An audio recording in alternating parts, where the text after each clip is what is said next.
Welcome back, everybody, to another episode of Cuatro Cuatro Dos. We are kicking off 2023 with something like we have been doing in the past, which is talking to different people around, not only the Houston area but around the world. And this chance, we actually have a combination of both. Somebody from around the world that came into the Houston area, and actually, funny enough, I still haven't even asked him how to pronounce his name, so I'm just gonna butcher it as we go.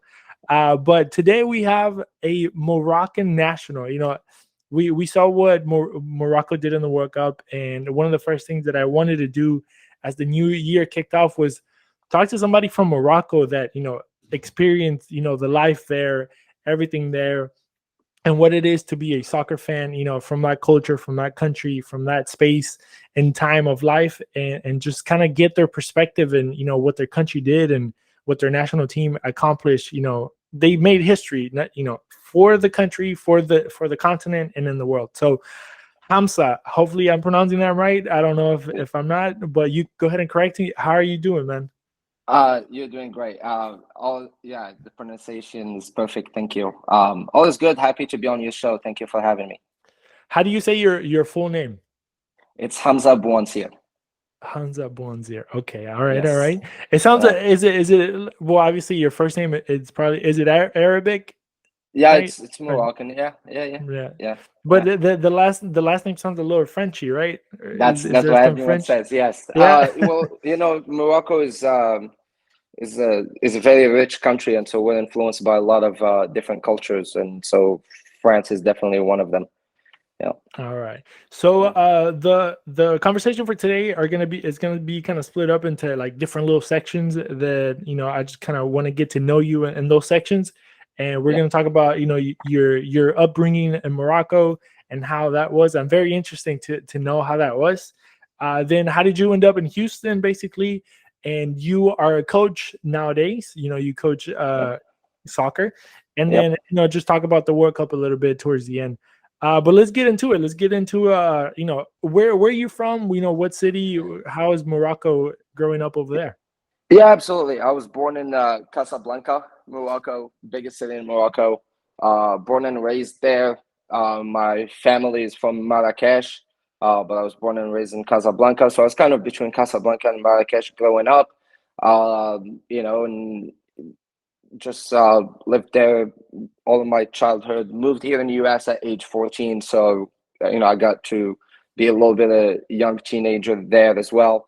And so yeah, just people in Morocco, they breathe, live soccer through and through, and so it's the number one sport in the world. It definitely is the number one sport in Morocco. uh, and I think the last experience here in the World Cup, we really showed that Morocco is a soccer country, and even the moms were involved, and as some pictures showed, with the players and coach involved, like having their parents on the pitch and stuff. So it was very nice growing up in a soccer country and enjoying the beautiful game there. So you actually not only are from Morocco, but you actually follow the Moroccan League. How do you, first of all, how do you do that from the USA? And how, because you mentioned me before we started about you had your own little Yeah, show where you talked yeah, about your club. Tell me a little bit yeah. about your club and Moroccan League as it is. Yeah, so the Moroccan League is, it's very mediatized around the world, and so I mean, here in the US, you have access to the Moroccan channels too, and so if you're interested in that, and so you're able to follow, obviously the social media outlets, and so on, and so like you follow your club. That's pretty much our first love, right? And so that's your club, that's what you follow, that's what you do, and so, growing up, all what I did is play soccer growing up, and I would impatiently wait and the whole week and do well in school the whole week so I can go to the stadium in the weekend, and so and go watch my team, and so and when we play away, it was like a road trip to go watch the team play wherever they went, and so you have that connection with your team, and so when I moved here, that connection stayed. It never went away, and you just do the best you can to keep up. Time difference, It's not easy, but you do the best. You have to wake up super early to wake up to watch the games, and so in the World Cup there were games at 4 a.m. I'm sure a lot of people woke up to watch their teams play at 4 a.m. Yeah, so that's what you do. So tell me about how's it a road trip, not a road trip, but a road game in Morocco? Is it crazy? Like, I'm from Argentina, right?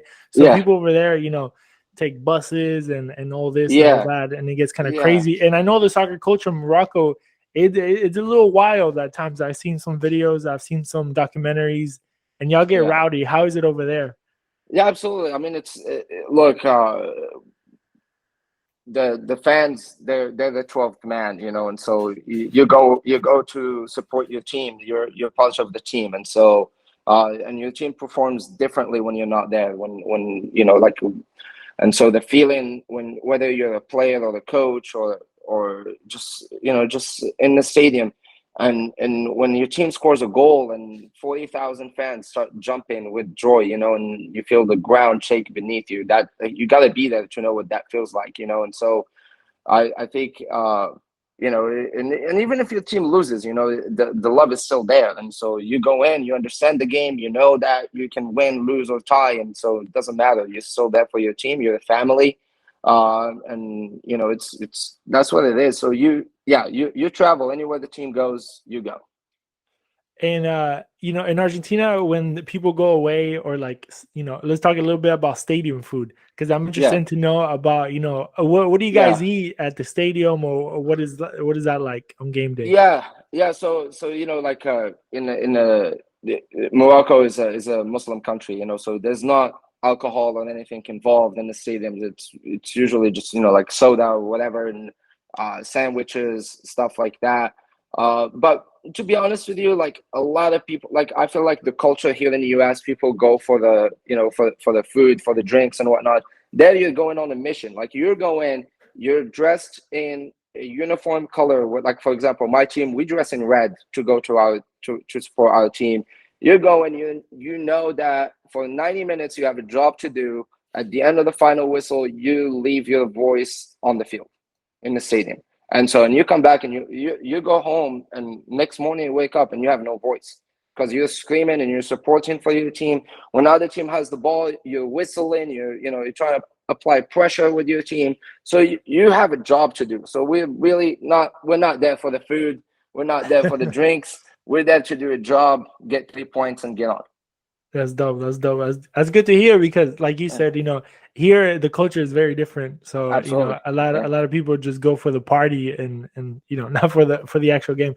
But just Yep. to be clear, what team do you support in I Morocco? su- I support Wydad of Casablanca, All and right, all yeah, right. so Casablanca's got the arguably the two biggest teams in Morocco, and so we're rivals. And Wydad and Raja of Casablanca, and uh, and so depending on who you ask, Wydad is the best team in Morocco, Right. and but yeah, yeah, All right, all right. So tell me a little bit about you said you moved to the US when you were 14. Tell me a little bit yeah. about that transition. I moved to the US when I was 9, so I was a Okay, little bit younger. But you were already a teenager. You kind of yeah. understood a lot of things, and how Yeah. was that like? Yeah, no, it was good. I think I like to think that I'm level-headed. So, when you move to a new culture, a new country, a new language, new everything, as a teenager, it can be a little bit hard. Like you're trying to make friends, do everything you can to be considered cool or fit in and stuff like that. And so, I mean, I feel like I was somewhat level-headed at that age, and I have my family to thank for that, for being that support system for me. uh you know just I felt like my transition was a lot better than what it could have been, so no complaints. Yeah, I look back and I feel like it was great. Yeah, I got to learn a little bit about the culture, understand the soccer landscape. I was exposed to other sports here, baseball, American football, like so got to play a little bit in high school, a little bit in college, a little bit semi-pro indoor. So and got to be around the game a little bit here in the US, in Houston in particular, and yeah, it was good. It was a good experience. And what part of going a little bit deeper into that? What part of Houston did you grow up in, and how did you manage to find football around you? Yeah, yeah, yeah. When I first moved, I lived for maybe 10 years in Sugarland, Okay. and and it was a little bit of a challenge to find, because growing up, all my neighborhood kids would go out and play soccer, and so I really didn't have that when I moved, and so like nobody but one kid played soccer in my neighborhood, and and I'll just go out and kick the ball around in my front porch, and at home, and that kid would actually watch me from his window, and we went to the same high school, and so he would go to school and talk about all these flicks that I was doing, and so on, and it's funny enough, that kid was in the high school team, and that was the reason why I joined the high school team, because that kid it was like, hey, you should definitely play.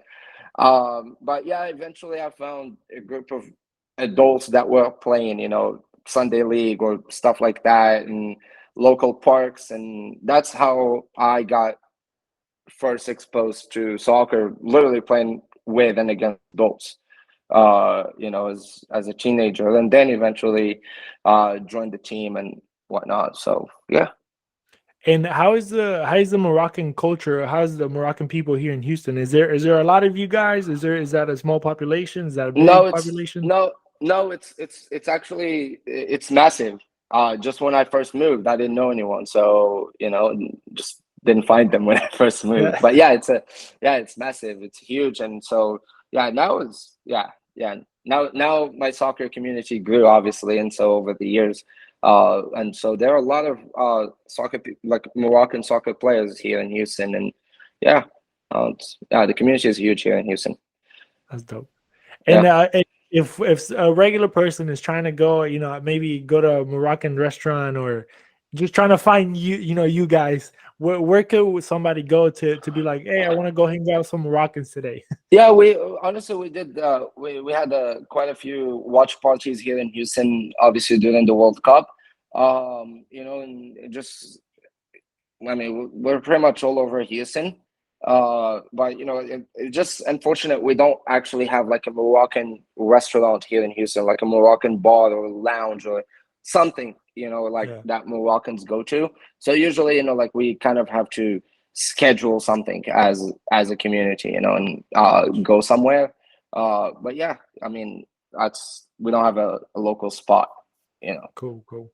Yeah. And moving into this new kind of transition into your like profession, which is coaching.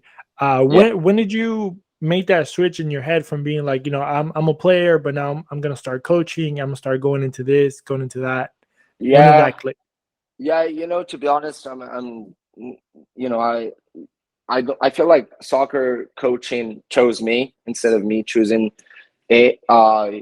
What I mean, I went to school for a completely different thing, and soccer was always the passion, but coaching was not really in the radar per se. And I was at the time I was playing at an indoor place quite regularly, and the assistant manager there was actually coaching, and as well as being the assistant manager in that facility. And just one day we were having a conversation about soccer, and he was like, "Hey, like you've got all this soccer knowledge, you should coach." And I honestly just the conversation ended there. I was like, "Yeah, that would be dope," but that ended there. A couple of days later, I get an email from his boss saying, "Hey, would you be interested in coming in for a coaching evaluation?" Of course, I say yes. I have no idea what I'm getting into. I go in, they throw me in with a bunch of random kids and like give me a topic. Here, one decision for us. I run it. It went great. And after that, right after the session, uh, the guy who later on became my mentor in my coaching career asked me, when can I start? And so, just literally just happened. I fell in love with the kids that I was working with right away. And, that's kind of what drove me into changing career paths. It's, and I feel like having a significant why you do something in life is important. And for me, the why was clear from day one. And, you want to be with kids and work with kids and help the kids out as much as we can. And so, like even, when you think about your personal growth as a coach and you want to coach at the highest level, but it also comes at a price. You don't get to do it with the kids anymore. And so I feel like doing it with the kids gives it a little bit more joy, a little bit more a feeling of fulfillment, at least. And where do you see yourself in, like, 5-10 years from now? Do you see yourself maybe pushing that coaching path somewhere else?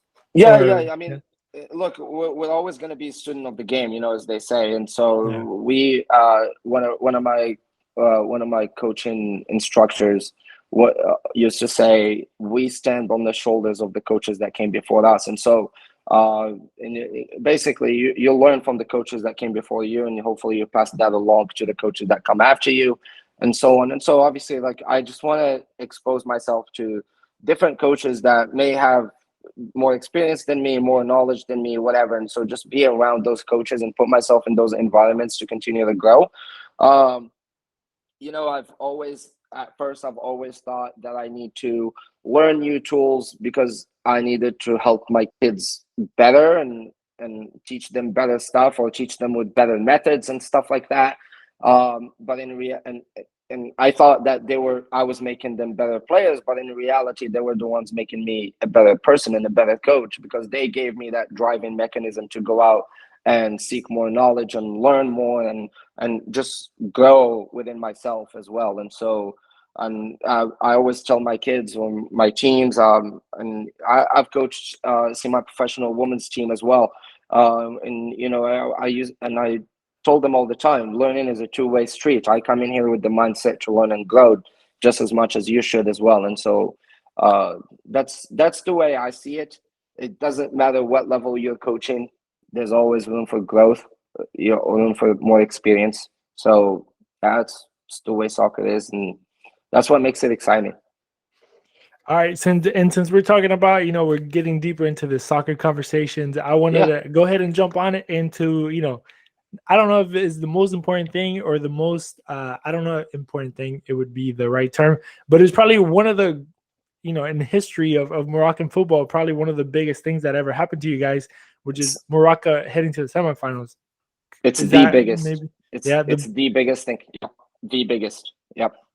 So let's go before the World Cup started. What were you, as a soccer guy, knowledgeable guy in the game? What were your, and knowing your players, what were your expectations for your team? Like going into this Okay. World Cup.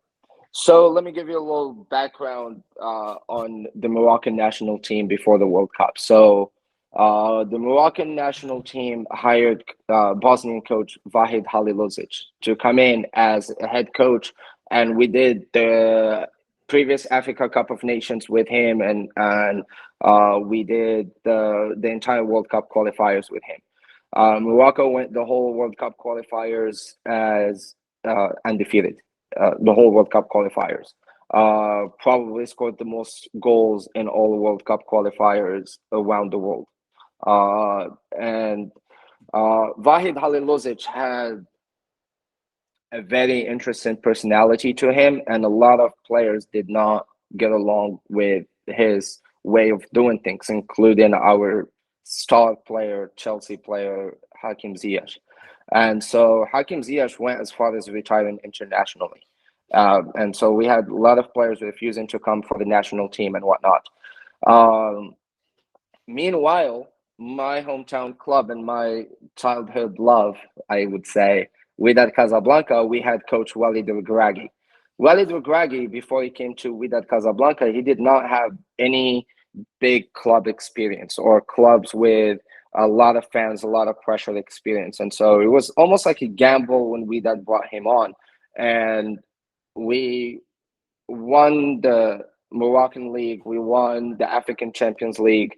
We went to the final in the Moroccan Cup and lost in penalties.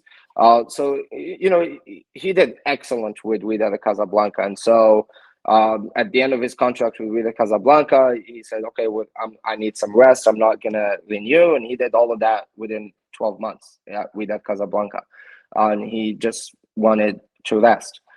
During that period, Morocco, and I'm talking 2 months before the World Cup, the Moroccan Federation decided to part ways with Vahid Halilovic and bring in Walid Regragui as the head coach. And basically what Walid Regragui does, and his biggest strength, is kind of like he brings everyone together, and so and he really has this family concept when he's working with his teams. And so everyone becomes part of the family, the fans, the president of the federation, and everybody in the Moroccan Federation, obviously the staff, the training coaches, the medical staff, even the people responsible for the kit man, and people responsible, the bus driver, like everybody is part of the family. Everyone is important. And of course the players are, they're the most important part of the puzzle. And then he brings in all the players, he brings in all the stars that had issues in the past, and he did a lot of work leading up to the World Cup with Zoom meetings, traveling to see different players and talking to them and explaining to them his way of understanding the game and thinking about the game and so on and so forth. But he only had 3 friendly games to prepare for the World Cup.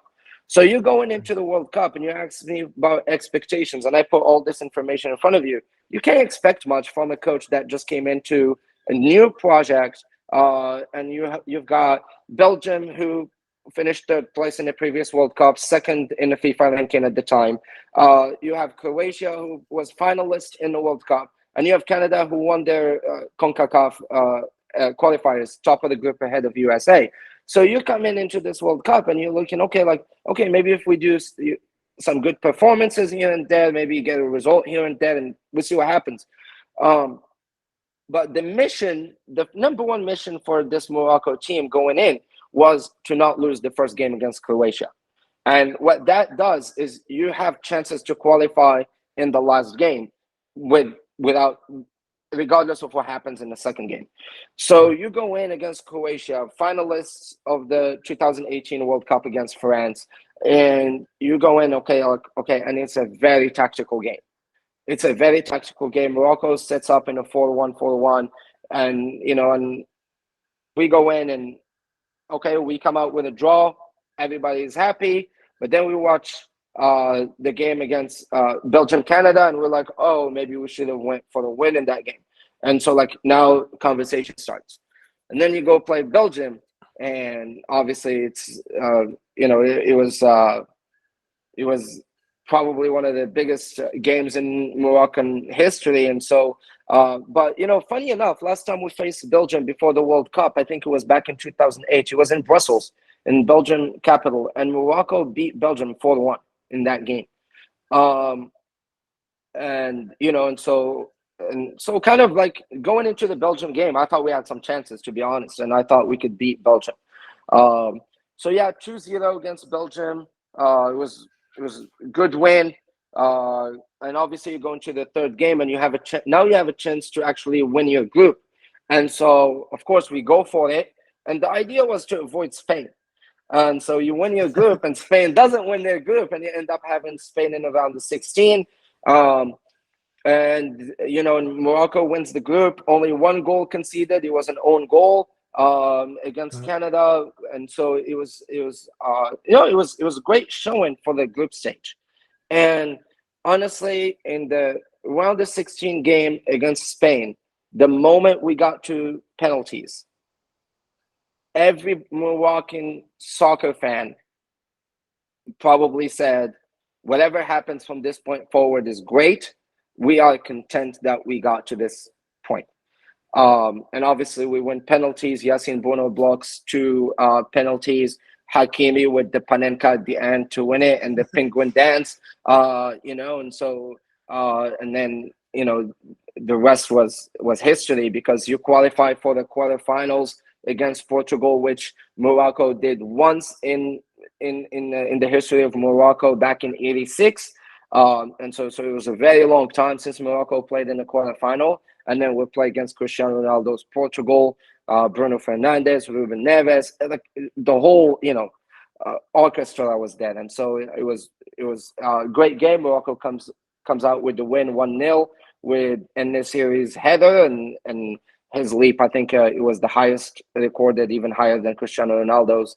And so uh, and and and we go to the semifinal for the first time in Moroccan history, and we meet Croatia.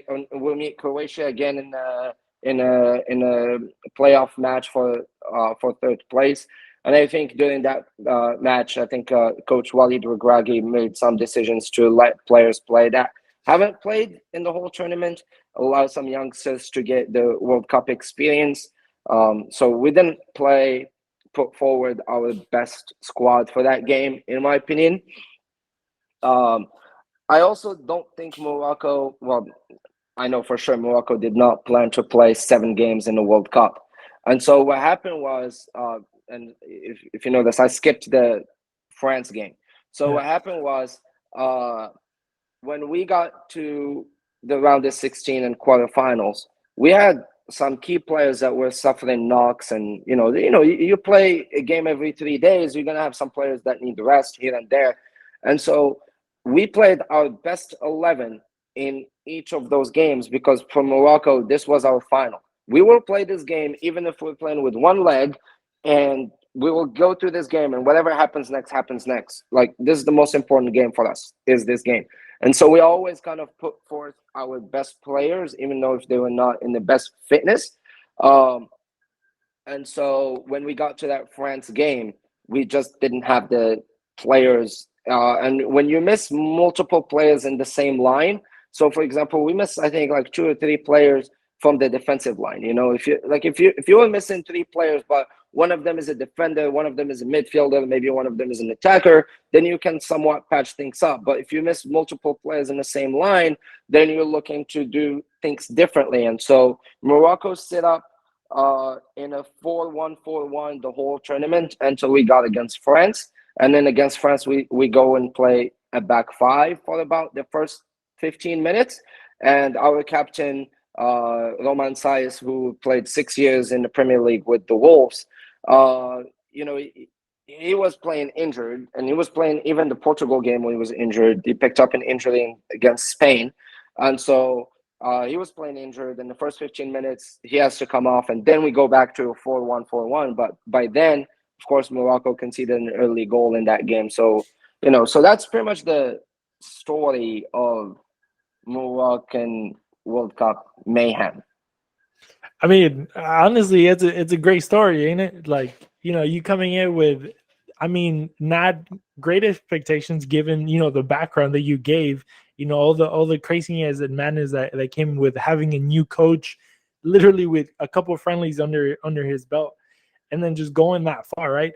But I wanted to ask you, in a personal level, we talked about the whole tactical and the game side of the things, injuries, players, formations, which is I love that conversation, to be honest. Like, we could go deeper and talk all day about different formations and stuff like that, right? But I want to know, how did you feel as a person? Because me, I watched all the Argentina games, and I could tell you, the Netherlands games, I was extremely nervous. But then going to Croatia in the semifinal, I wasn't. I wasn't at all. I saw that as a win. But how did you, every single game in that step, how about you, or maybe your family, your family members or friends that are from Morocco? How did you guys have those experiences? Yeah, so Croatian game, I went in, it was a 4 a.m. game. I watched it. No expectations whatsoever, but there was a lot of hope. It's first game, you kick off your World Cup. Very pleased with the performance, although maybe 2 or 3 players underperformed, and there are moments in the game where, like, you get off your seat and you're screaming at your screen or whatever, right? And so but every single moment you watch it with your soul, and it's really like, it's your nation, it's your, and it's far more important than what anything your club could have done when your country plays. And so And so yeah, Croatian game, it was very stressful because it was at any moment you could feel that somebody could steal the points. Any moment, any moment, and it was the more dangerous chances I think were Croatians. Belgium, watch it with full confidence. We got this, and so and then Canada, there was very little stress, if even, because even if we lose that game, we had chances to go through, and so there's that. I think the hardest game for me to watch was Spain. Spain was really hard because okay, we can do something here, right? Like there's a possibility, there's a chance, but we're playing Spain. It's almost a derby. Like we're like Yeah. 25-30 minute cruise between Morocco and Spain. Actually, my boss lives in Spain, and he says when he looks out his window, he can see Morocco across That's the crazy. Strait of Gibraltar. And so, it's a derby. We're so close. And Spain hits the post in the 120th minute, and like your heart stops. Your heart stops. Then you go to penalties, and obviously the way penalties worked out, it was just so crazy. I remember I had friends calling me afterwards, and all I could say on the phone was, "Oh my God, I can't believe it! Oh my God, I can't believe it!" Those were the only words that could come out of my mouth. After that, then you go to Portugal, and yeah, you're worried before Portugal, but as soon as the game starts playing, obviously the way Morocco sets up, we were just so solid defensively. Uh, Yeah. when you coach, you don't watch the game the same way as other people. I at least I don't watch the game the same way as I Yeah. did before. And so, you sit in and you're like, you see the goal is about to come, and it's just a matter of time, or it's just a matter of time you concede, right? And so I never quite got that feeling that it's just a matter of time we concede. Um, so Portugal will watch it with ease. Then with France, the whole idea going into that French game was to not concede early, to let that game drag on for as long as possible, at least go to halftime 0-0, which obviously didn't happen. Quite the opposite. We conceded inside the first 5 minutes. And yeah, there were some tactical errors that led to that, and I can get into that with you. But at the end of the day, it was very unlucky. True unlucky bounces, ball lands, but it landed and it went in. Fine. We now, for the first time in this World Cup, we are behind, and we have to find a way to go up and create chances, and we have to do the build up. And Yeah. so, as opposed, we were sitting back, very compact, counter attack, set piece goals here and there. So we played counter nature per se. Um, and then obviously, when you're chasing the game and you're looking to equalize, you can concede a second behind you, and so that's pretty much what happened. Croatian game, not that we didn't want to go for that third place, but I feel like the way Morocco set up for that game and given opportunities to some of our younger players, we kind of knew that. And Croatia had been there before, done it before, so they had the more experienced players to seal the deal. Yeah. Yeah, so that's basically the story of how we lived every game. Were you able to like me, for example, right? I found some new emotions that I've never felt in my life before, right? Watching, the sport that I love, that I've been watching and playing since I was like 4 or 5 years old, right? Did you experience some of that? Maybe going, beating Portugal 1-0, or maybe beating Spain. Did you find some like weird emotions, or did you feel anything special? Like, oh my God, like you said, that speechless moments, like, I can't believe we just did this. I can't believe it. Yeah, yeah, Tell me about that emotion. definitely in the Spain game was great. uh, you go to the quarterfinal, something you've never done in the last 30 years, um, or 20 plus years. And Then you probably never seen it. I wasn't, yeah, Yeah, I because wasn't born yet. Yes, you're right. And so for the first time, I see my country make a quarterfinal of the World Cup and then make the semifinal for the first time in Moroccan history. It's actually great. I think it brings a lot of pride about your country. Like it helps some of the younger generation, the younger kids, be more proud of where they're from. It makes more people want to know about that country, about the culture. It drives more interest. And it just brings the community together, And so I don't remember the last time the Moroccan community here in Houston got together to celebrate something, Like we don't celebrate our national days here in Houston, And so like Cinco de Mayo is a huge thing here in the US, but it's, like Moroccan national days, they're not a huge thing here in Houston. So only soccer has that power, to bring people together, and regardless of your social class, of your gender, your age, everybody comes together. I was dancing with a random man in the parking lot, and later on I found out his my girlfriend's neighbor, and she had no idea, he was Moroccan. So it's a small world, I guess, but it's crazy. Soccer has that power to bring people together. I think the fact that the World Cup was in an Arab country as well, kind of you almost needed an Arab nation to do something, and so very proud that it's my country that did it.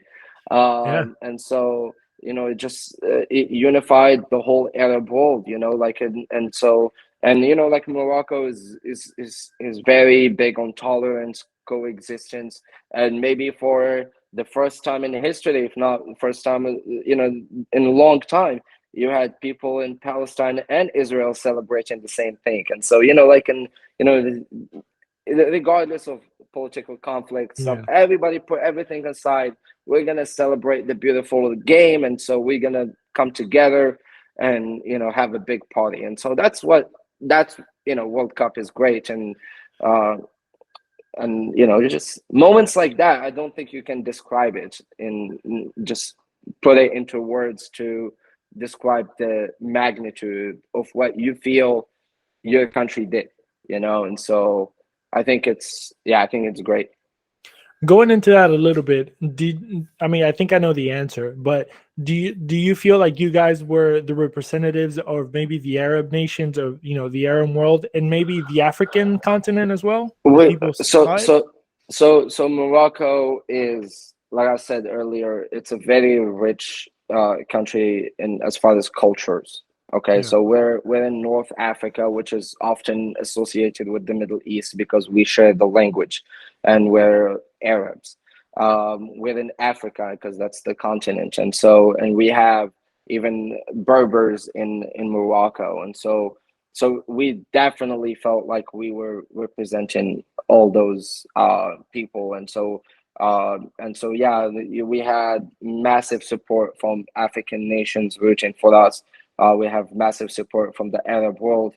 We're a third world country. We had massive support from all third world countries. Everybody loves an underdog story. And so, it just, when Greece in the Euros in 2004, they had their journey, in Portugal. And so everybody loves that. And so, in every event, you can pinpoint who is the dark horse. And for a while, everybody thought it might be Japan and so on, but Morocco was definitely the dark horse of this tournament. Me personally, I love being the underdog going into a game. It just takes all the pressure away. You have not much to lose, a whole lot to gain. When you go in as the favorite, it's the opposite. You have a whole lot to lose and not much to gain. And so I feel like that definitely helped set the mindset for our team to find the success they did. And let me go more into the more team aspect, the players, specific players, and going back into the soccer part of the game. We know Hakimi, right? One of the best center backs in the world. Can we say that he's probably one of the best center backs in the world, if not the best? He's a right back. That's what I meant. Sorry. No, you're fine. Achraf Hakimi is so he's a product of Real Madrid Academy. And he started there, and he played top clubs his entire career. A little bit Real Madrid, Dortmund, Inter, now PSG. Um, Definitely in the conversation, top five in the world. Depending on who you ask, they might put him as Yeah, first. I don't know many right backs that are better than him at the moment. I don't know many full backs, right back or left back, that are better than him in the moment. true. And so his age still allows him to, to just be as explosive as he can be. Um, yeah, I don't think we saw the best version of him in the World Cup because he was playing through an injury, and so a lot of games he came off after 60 minutes or so. Yeah. He rarely played full 90, and I think we could have seen more from Hakimi. But yeah, definitely one of the best in the world. Tell me about the World Cup of the goalkeeper, Bonu, just Yeah, Bono. So being a beast. interesting enough. So Bono. Okay, I'm gonna give you a little history about Bono. Bono actually Go is a for it. product of my club with that Casablanca, and so he was born in Canada actually. He's raised in Morocco and played for Wydad Casablanca in the youth academy in the youth ranks.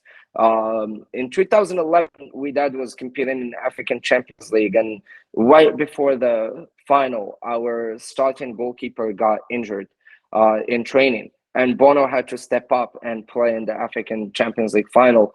Wydad lost that game in Tunisia 1-0, and it was basically the start of Bono back in 2011. Then he was transferred to Atletico Madrid B team in Spain and played a little bit in La Segunda, the second division in Spain, and just fought for his place. And he was okay with signing for clubs where he was the second goalie at signs, but he always fought for his starting spot and worked hard to get there. Last World Cup in 2018, he was the backup goalie for Morocco, and Mounier was the starting goalie. Now Bono is the starting goalie, and Mounier is on the bench, and so Bono was always up for the challenge. And he was not afraid to challenge for the spot on the team, and he did that in the national team. And I think he had a great World Cup. And obviously, he had the penalty saves against Spain. He was decisive in many games. And I think his best moment in the World Cup that a lot of people probably went unnoticed, in my opinion, is his bravest moment in this World Cup journey was against Belgium. Bono stood in with the team for the national anthem and felt unwell.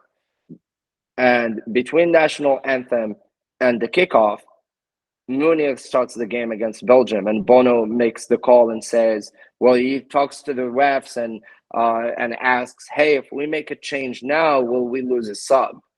And once he got the answer, then he went to the coach and to the staff and says, "Hey, I'm not ready. I feel dizzy. I feel unwell.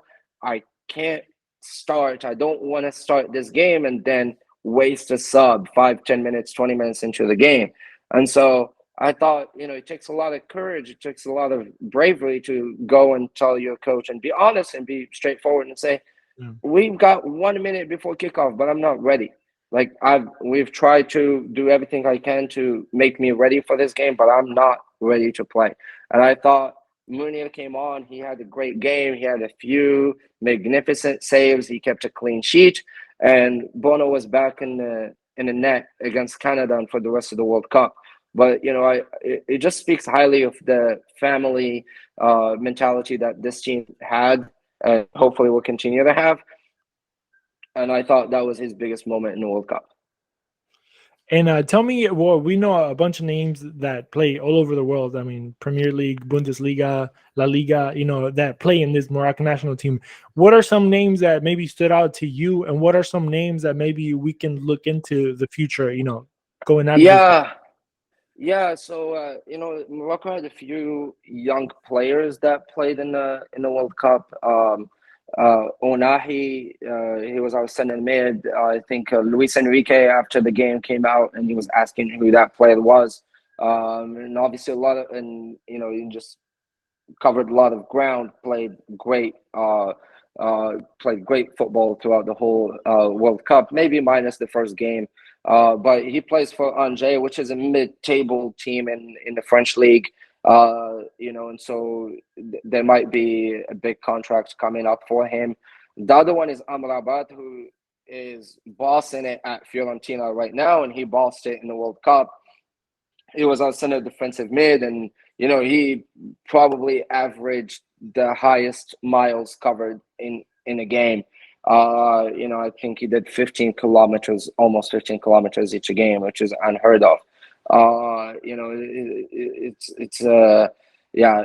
And the surprise, though, which wasn't much of a surprise for me, is our left back, or our second left back, Yahia Atiatullah, who plays for Wydad Casablanca currently, which, he was only one of three players that came from the Moroccan League into this national team. All three of them come from Wydad Casablanca. The third goalkeeper, the left back, and our backup center defensive mid. But Yahya Atiatullah came in from Mizraoui, who plays in Bayern Munich, and performed better than Mizraoui. And my friends, just my environment, they were all questioning, why does Mizraoui play for Bayern and not this guy, right? And so, right. It was just a little surprise that a lot of people don't know who he is. Of course, I do, because he plays for my team, and and I'm familiar, but nobody ever heard of this guy, and he comes off on the World Cup in the biggest stage and performs really well. And he was decisive. He assisted against the goal against Portugal. It was off his cross. I think the first goal against Belgium was a set piece. He was the one that got the foul. From a ball that was, he was facing the touchline. It was a dead ball. It was no danger at all, but he was smart enough to provoke a foul and get one. When they're scoring from that, and so I thought he was very decisive. I thought he was a surprise. So our backup left back, who played significant minutes, I thought he was the surprise of the World Cup. Yeah. Awesome. Well, there you go. Some names, if you're listening, some names that you'll probably see in the biggest teams coming up here in the future. And then just to kind of finish it off, can we say that maybe Morocco now in February has the Club World Cup, right? Yep. And so there's going to be more notoriety coming into the country. And obviously you guys are, you guys have been a soccer country, but now in the world stage, I think now people are starting to see Morocco as more of a soccer nation as the time kind of goes by. Yeah. Can we say that maybe Morocco should be, in the conversations of one of the top soccer countries in the world, maybe? Well, we're definitely fourth right now, because we right? finished fourth in the World Cup. We're 11th in the FIFA ranking. We were, before the World Cup, we were 22nd in the FIFA ranking. So we're top 11. So we're, so it's a big jump within a month competition. Right. Currently we can talk about it. I think it takes a little bit more than one competition performance to be in that conversation. I think consistency is important. I think Morocco needs to be a little bit more consistent with results. And since there's Africa Cup of Nations coming up as well. And so I think that would be a big test for Morocco. We go on as favorites now. There is no more hiding. We're not going to surprise anyone. The teams that we're going to face, they're going to do the same thing we did to other teams in the World Cup. They're going to sit back and counter, and Morocco has to be the creative team that builds the play up and try to create chances. So I think that's more of a test than the Club World Cup. I think the Club World Cup is more a test for Morocco from an organizational point of view. Are we capable enough to organize big events? This will be the third Club World Cup Morocco organizes. We organized one back in 2013. My favorite club's rivals, Raja Casablanca, were playing. They actually went to the final and played in the final against Bayern Munich and lost, which was they also very much overachieved in that World Cup. We hosted it again in 2014, and this is the third time we'll host it. My club will play in it, and so because we won the Champions League, so we qualify for that. And so we will be playing, and hopefully my team can do well. My team is not doing too hot at the moment. They just lost 3-0 this past weekend. We're second in the league table. We were tied for first place, but we lost to the team we were tied against this past weekend. So, we're not doing too hot at the moment. But hopefully we can get our act together and do well in the Club World Cup coming up. But just, since we're talking about Morocco's World Cup, and I talked earlier about the family concept, I think one of the most impactful things we saw in this Moroccan journey is that all these players, that the majority of them, they play in Europe, but that's their parents migrated at some point to Europe and sacrificed for them. And so, you're from Argentina, and so I'm from Morocco, and we both live abroad, and you can maybe relate. And so, so these players and the Moroccan Federation, along with the coaching staff, they made a decision to bring the families of the players along to the World Cup, the parents, the wives, the kids. And so all these players, they showed what Morocco is about and what the culture is. And, and so like the place of the woman in the, in the Moroccan society, the place of the mother, of the wife. And so we had, I think Boufal was, after one of the games, he had his mom on the field with him and they were dancing, and so so it was definitely, like I thought that was more of a moving image to show what Morocco is about, who we are as people. And so, and so the family environment that we all grow up in, and how important it is to us. And so when we have big achievements, those are moments we want to share with our families. And I thought that's something that really shows who Moroccans are and what Moroccans are about. And so it kind of reminded us as Moroccans, but it also showed the world a great, I think, a great image of what Morocco is about. Awesome. Hey, man, I mean, I think we can put a little bow on this, with that great kind of, summarize of what Morocco is and what, your culture is like. Once again, Hamza, I really appreciate you taking the time.